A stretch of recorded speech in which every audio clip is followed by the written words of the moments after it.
आप सुबह उठे और उसके बाद आपको लगा कि मेरा सिर भारी भारी सा है। आप थका हुआ महसूस कर रहे हैं, काम पे जाने की इच्छा नहीं है, स्वभाव में थोड़ा चिड़चिड़ापन सा लग रहा है, कोई बात कर रहा है तो आपको अच्छा नहीं लग रहा। रात भर के सपने आपको याद हैं कि रात भर आपने क्या क्या सपने देखे, क्या क्या विचार चले, वो सब आपको याद है। और याददाश्त धीरे धीरे आपकी कम होने लग गई है। अगर इस तरह के कुछ सिम्टम्स आप महसूस कर रहे हैं काफ़ी दिनों से, काफ़ी दिनों कितना, एटलीस्ट 14 डेज, तो दोस्तों ये एक बहुत ही सीरियस प्रॉब्लम हो सकती है जिसको हम कहते हैं डिप्रेशन। दोस्तों डिप्रेशन इस वक्त बहुत ही कॉमन प्रॉब्लम हो गई है और डिप्रेशन को लोग अक्सर पहचान ही नहीं पाते हैं। और ये जान के आपको बहुत आश्चर्य होगा कि 80% लोग जो डिप्रेशन से ग्रसित हैं वो पहले 1 साल में कोई ट्रीटमेंट ही नहीं लेते। और उसका सबसे बड़ा कारण क्या है? 2 कारण है उसके। पहला, लोगों को पता नहीं है कि ये डिप्रेशन है, और दूसरा कारण ये है कि लोग क्या कहेंगे। मैं किसी मनोचिकित्सक से मिलूंगा, किसी को पता लग गया तो लोग मुझे जज करेंगे और कहेंगे कि शायद इसको कोई ना कोई सीरियस प्रॉब्लम है, जिसको हम साइकोसिस कहते हैं और आम भाषा में पागलपन कहते हैं। माफ़ करना ये शब्द इस्तेमाल करने के लिए। इस स्टिग्मा की वजह से जो पढ़े लिखे लोग हैं उनको ज़्यादा नुकसान होता है, क्योंकि पढ़ाई लिखाई का ना एक प्रॉब्लम है। पढ़े लिखे लोगों में यूजुअली ईगो थोड़ा ज़्यादा होता है, मैं थोड़ा ज़्यादा होता है। इसीलिए जब मानसिक समस्या होती है तो गांव के व्यक्ति का इलाज करना बहुत आसान है।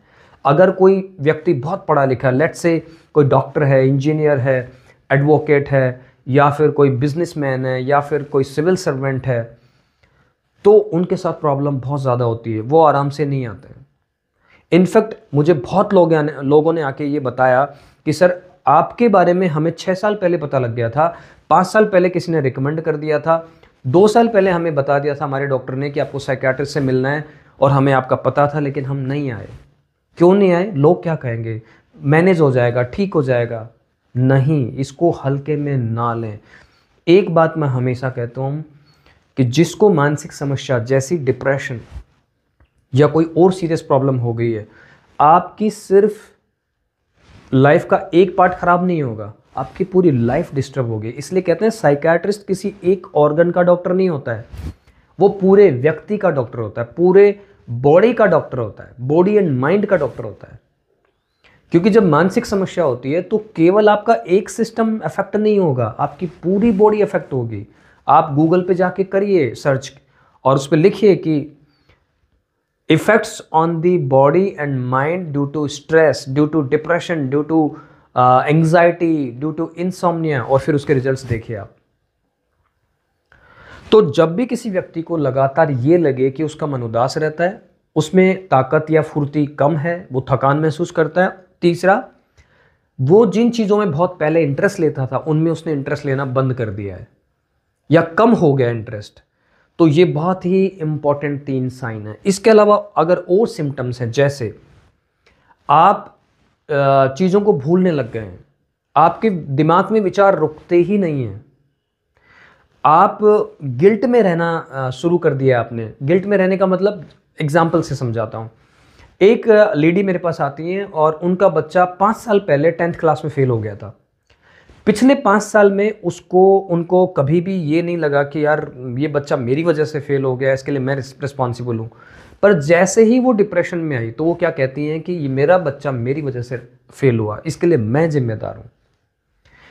डिप्रेशन में और क्या होने लगेगा, आप होपलेस होने लगेंगे, हेल्पलेस होने लगेंगे, और अगर फिर भी इलाज नहीं लेंगे तो आपके मन में सुसाइड करने के विचार आने लगेंगे कि ज़िंदगी जीने का कोई मतलब नहीं है, अब आत्महत्या कर लेना चाहिए, सुसाइड कर लेना चाहिए। और दोस्तों इस देश में, हमारे देश में हर साल 2 से 2.5 लाख लोग आत्महत्या करते हैं, और इन सबको बचाया जा सकता है। प्रॉब्लम सिर्फ इतनी सी है कि आप माफ़ करना कि डॉक्टर्स भी कभी कभार पेशेंट को टाइम पे रेफर नहीं करते हैं, ये सच है। कई बार डॉक्टर्स पहचान ही नहीं पाते हैं कि ये बंदा जो पेट की प्रॉब्लम लेके आया, ये सरदर्द की प्रॉब्लम लेके आया, ये साथ में डिप्रेशन का भी मरीज है। कुछ लोग ये कहते हैं कि नहीं नहीं, हम तो हमारे योगा और प्राणायाम से ही ठीक कर लेंगे। अगर डिप्रेशन माइल्ड है आप बिना दवा के ठीक हो सकते हैं, ये बात बिल्कुल सच है। बिना दवा के ठीक हो सकते हैं अगर डिप्रेशन माइल्ड है। लेकिन अगर डिप्रेशन माइल्ड नहीं है तो आपको दवा लेनी पड़ेगी। माइल्ड डिप्रेशन में जब हमारे पास क्लाइंट्स आते हैं तो हम दवा नहीं देते हैं उनको, हम उनको कुछ चीज़ें बताते हैं, जैसे regular exercise, deep breathing, sunlight में बैठना है, नंगे पांव ज़मीन पे चलना है, दिन में 2-2:30 बजे के बाद लेटना नहीं है, मीठा कम से कम या मत खाइए, फल और सलाद ज़रूर लेना है, रात को 10 बजे के बाद ना जगें, रात का खाना आपको शाम होते होते खा लेना है, 10-11 बजे खाना नहीं खाना है। अब आप कहेंगे खाने का डिप्रेशन से क्या लेना देना है, तो मैं शॉर्ट में आपको बता देता हूँ, जितने भी न्यूरोट्रांसमीटर्स हमारे ब्रेन में काम करते हैं 90% पेट में बनते हैं, वो आपके पेट में बनते हैं। अगर आपका पेट ही सही नहीं है, पेट गड़बड़ है, आपका गट फ्लोरा ठीक नहीं है, तो वो न्यूरोट्रांसमीटर्स नहीं बनेंगे। वो न्यूरोट्रांसमीटर्स नहीं बनेंगे तो फिर क्या होगा, आप अवसाद में जाएंगे, डिप्रेशन में जाएंगे।